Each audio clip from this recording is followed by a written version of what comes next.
So knowing the difference between opening your stride and overstriding is really important if you want to run faster. Hey everyone, 𝗙𝗏𝘅𝗶𝘴, physical therapist here with Run Smart Online. I'm in here in my makeshift desk. You can see I'm really crushing it here on a low stool. But I had a question come through yesterday, like what's the difference between opening your stride and overstriding? So I want to show you that because overstriding is the thing that's going to slow you down, while opening your stride is the thing that's going to allow you to speed up. So we're getting ready to launch Need for Speed, and that's what this is all about. So if you're interested in learning how to do these things, go to openmystride.com or the link in this post. Price is going up for the 4-week boot camp that starts on July 12th to improve your run form. So if you're interested in doing that, make sure you check that out. And if you'll see I'm also a baby bird stage for my hair. So next time you see me on video, hopefully this is all cleaned up, but I wanted to still go live and show you this. So we're gonna look at the elite athletes, and then I'm gonna look at some everyday athletes, and then I'm gonna probably get up and show you some stuff here in the room. But it's important to know the difference between opening your stride and overstriding. So the key differentiator for knowing the difference is that opening your stride or overstriding is, how do I want to say this, is a factor of where your foot is in relation to your center of mass. So if I just, let me see if I can do this quick. Again, great planning by me. So if we're looking at overstriding, so if I'm standing here to the side, overstriding, here's my center of mass falling right below me.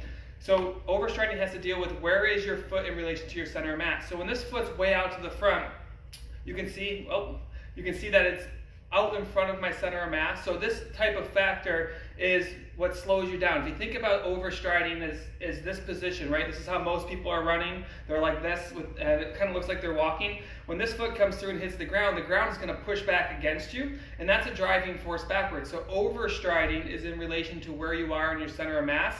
Opening your stride is when you push off from one foot, how far do you travel until your foot touches down again? So if I'm pushing off on my right, where do I land and how far do I travel on every single step? We want to maximize that number, right? So when you push off, you want to maximize how far you go that way. The trouble is overstriding is counterproductive to opening your stride. So most runners, and I'll show you here in a second, when they overstride and they push off, this is how far they can go. They go from point of push off to the point of contact. There's no distance traveled. So legitimately, you're just kind of going back and forth from one foot to the other, and you're just going as far as you can reach. That's a huge problem, because I've said this before, if you're on the ground, you're slowing down in your running. And so we want to maximize that opening number. So let me see if I can get this started here. I want to show you guys 𝗙𝗏𝘅𝗶𝘅𝗶, and I'm going to show you another runner here in a second. So really high, I'm just going to film my computer screen, but we're going to watch him push off. I think it's really important. Let's look at his left side. So you can see here how he's pushing off on his left foot.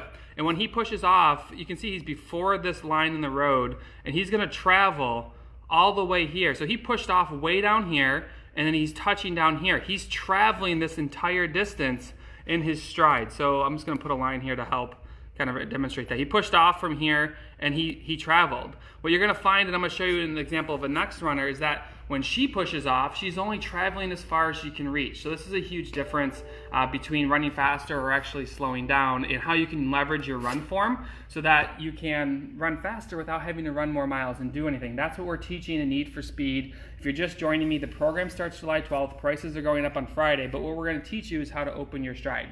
So let's go to overstriding. So 𝗙𝗏𝘅𝗶𝘅𝗶, obviously great run form. And while you might be thinking, well, I'm not an elite runner, Steve, it doesn't matter. You can still learn from the elite to benefit your own running. It's like if you're watching golf.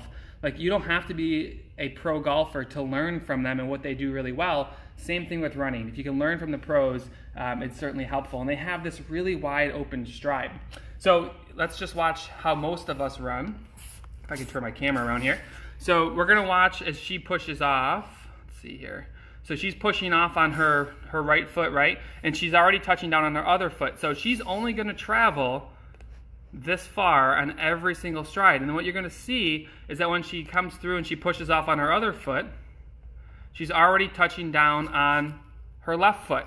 So what does this mean? It means that as every single step that she takes, she can only travel so far. What we want to do is really open that up. So she's an example of overstriding. 𝗙𝗏𝘅𝗶𝘅𝗶 was an example of opening the stride. But here's the thing that you need to know is that to open your stride, you need the anatomy, you need to have you have to train the habit, right? Because you have to break away from this like banana running, they call it, when the legs never pick up and they're just kind of hanging out down here. You need to open up the stride, but you need the anatomy, you need to break the bad habits.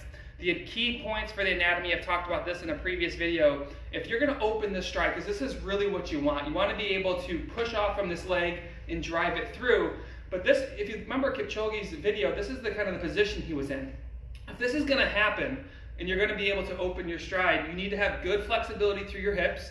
You need to have good flexibility through your hamstrings, because that allows the stride to open. That's going to allow the speed to happen. It doesn't matter if you train the habit but don't have the anatomy, because the anatomy is like a parachute. That's the thing that's going to be pulling back on you and preventing you from opening up. So making sure you stretch the hip flexors, stretch the hamstrings, that gives you the ability to open, and then breaking away from the banana running, the overstriding, which is where it is in relation to your center of mass. If you're just joining me, I covered that in the first part of the video of what overstriding is versus opening your stride. Two very different things. One slows you down, one speeds you up, and knowing how to change that's really important. It's what we're covering. I'm covering on July 12th with a group of great runners. You can check it out at openmystride.com or go to the link in this post. The price is going up, I think I said on Friday, depending on when you watch this. So it's coming up. I hope you guys can join us, and I'll be in the comments looking for some other things to talk about in the coming days. But check out Need for Speed in the link in this post. All right, have a great day, everyone. Bye.